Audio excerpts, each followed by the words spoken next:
রাত্রে ঘুমিয়ে ঘুমিয়ে ভাবছি আমার একটা গাড়ি চাই। আমার একটা গাড়ি চাই কেন? কারণটা হচ্ছে যে আমার এক বন্ধুর গাড়ি আছে, তাকে চেয়েছিলাম কোথাও যাওয়ার জন্য, সে আমাকে দেয়নি। একদিন তার গাড়িতে চাপতে চেয়েছিলাম, কিন্তু সে আমাকে তার গাড়িতে নিয়ে ঘুরে বেড়ায়নি। আমার মধ্যে একটা জেদ কাজ করেছে, আমি একটা গাড়ি চাই। আমি একদিন তার গাড়ি নিয়ে একটা নেমন্তন্ন খেতে গেছিলাম। আমি তেল ভরেছি, ড্রাইভারের পয়সা আমি দিয়েছি। যেহেতু সে আমার বন্ধু, সে আমার গাড়ি ভাড়া নেয়নি, কিন্তু বাড়িতে ফিরতে আমার দেরি হয়ে যাওয়ায় অপমানিত হতে হয়েছে। সে আমাকে অপমান করেছিল, তাই আমি গাড়ি নেব, গাড়ি আমাকে নিতেই হবে। সবচেয়ে বড় কথা যেটা, আমার পরিচিত মহলের, আমার বন্ধু বান্ধবদের মধ্যে অনেকেরই গাড়ি আছে, আমারও থাকা উচিত, তাই তো?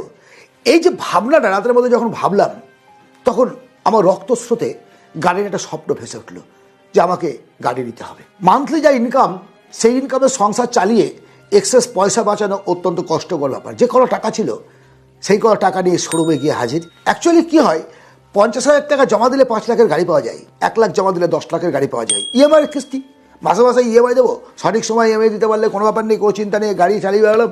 আর সব থেকে বেশি হচ্ছে ফুটানি তো করতে পারছি। কিন্তু কী বলো তো, 6 দিন, 7 দিন, 10 দিন, 15 দিন ভালো লাগলো, 1 মাস, 2 মাস, 3 মাস ভালো লাগলো। তারপরে যখন ইএমআইয়ের বোঝাটা কাঁধের ওপর চেপে বসলো, তখন ছেড়ে দেওয়া কেঁদে বাঁচি অবস্থা। কারণ গাড়ির মেনটেন্যান্স খরচ, ড্রাইভারের খরচ, নিজে শিখে নিলেও নিজের কাজ কামাই করে কোথাও ঘুরতে যাওয়ার যে অপশান, সেই অপশানগুলোকে তখন মনে হয় এর একটা যন্ত্রণা, একটা ফাঁদ। তারপরে যখন ইএমআই ফেল হলো, 2-3 মাস ইএমআই ফেল করার পরে গাড়ি টেনে নিয়ে চলে গেল শোরুম, আবার গাড়িটা টেনে নিয়ে চলে গেল। শোরুম তো নেবে, নেবে একটা ফাইন্যান্সিয়াল কোম্পানি, যার কাছে তুমি ধার নিয়েছিলে, যার কাছে ফাইন্যান্স নিয়েছো, তারা তোমার গাড়িটাকে সিজ করে নিল। এবার কি একটা অপমান, লজ্জা, সবচেয়ে সেন্টিমেন্টাল ব্যাপার। আমার গাড়ি ছিল, গাড়ি কেড়ে নিয়ে চলে গেল।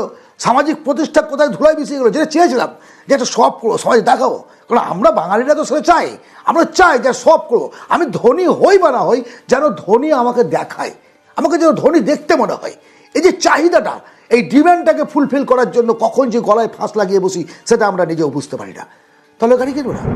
তাহলে আমার কি মতামত আপনি জানতে চাইবেন, বা তুমি জানতে চাইবে আমাকে যে দাদা তোমার কি মতামত, আমি গাড়ি কিনবো না? অবশ্যই কিনবে, অবশ্যই কিনবে।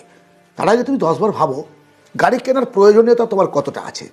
সত্যি যদি তোমার প্রয়োজনীয়তা থাকে, তাহলে 3টে গাড়ির টাকা থাকলে তবে একটা গাড়ি কিনবে। এটা কেমন কথা হলো? এটা কেমন কথা হলো? খুব সহজ কথা। তোমার কাছে 6 লাখ আছে, তুমি 2 লাখ টাকা দিয়ে সেকেন্ড হ্যান্ড গাড়ি কিনো।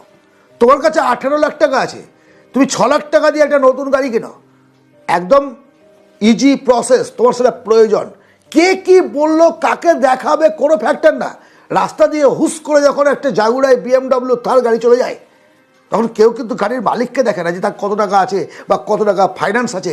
লোকে দেখে গাড়িটা, যে গাড়িটা কত চমৎকার, গাড়িটা কত ভালো, কে চালাচ্ছে, কে বসে আছে, কিছুই চেনে না।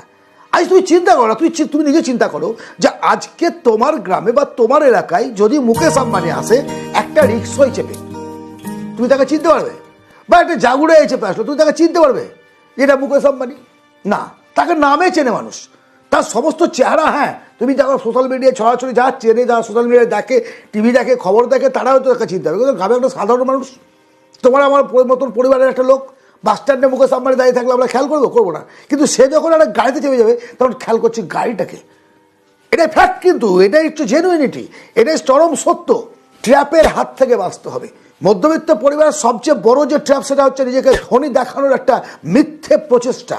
তাতে ধনী হওয়া যায় না, ধনী দেখানোও যায় না। যারা ধনী মানুষ, তারা সব করার জন্য জন্মগ্রহণ করেনি, আর সব তারা করেও না। কিন্তু যারা আমাদের মতো পরিবারের মানুষ, যেমন আমি, তুমি, সে ইত্যাদিরা, তারা নিজেকে কীভাবে ধনী দেখাবো, কীভাবে স্টাইলিশ দেখাবো, এইসব চিন্তা করতে গিয়ে নিজেদের জীবনটাকে আরও যন্ত্রণাপ্রদ করে দিচ্ছি। আর এই কারণে আমি বারবার বলি যে আগামী 10 বছর, 20 বছরের মধ্যে মধ্যবিত্তের সংখ্যা দিন দিন কমে যাবে। তারা ধনী হবে না, তারা নিম্নবিত্তে পৌঁছাবে, তারা দারিদ্রতার দিকে এগিয়ে যাচ্ছে। কেন যাচ্ছে? ভুল পদক্ষেপ। বন্ধুর গাড়ি আছে, আমাকে নিতে হবে। বন্ধু অপমান করেছে, তার জেদে আমাকে গাড়ি কিনতে হবে, পয়সা থাক বা না থাক। তোমাদের কাছে আমি অনুরোধ করব, জীবনটাকে খুব কাছের থেকে দেখার চেষ্টা করো, অনুভব করার চেষ্টা করো। তোমার থেকে বড়কে তুমি ফলো করো, তার জায়গায় যাওয়ার প্রচেষ্টা তোমার থাকবে, তুমি সেখানে পৌঁছানোর চেষ্টা করো।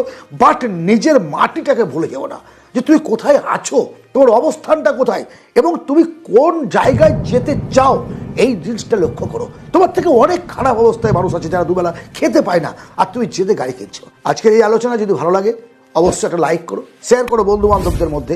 কারণ অনেকের মধ্যে এই জেদ, এই অভিমান, এই রাগ, তার জীবনটাকে নিজের সর্বনাশের পথে নিয়ে যায়। আর সেই ভুল পদক্ষেপের হাত থেকে বাঁচানোর দায়িত্ব তোমার আমার সকলের।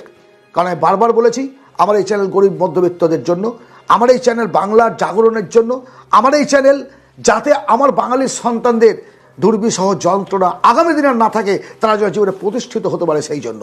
ভালো থেকো, পরবর্তী ভিডিওতে আবার কথা হবে।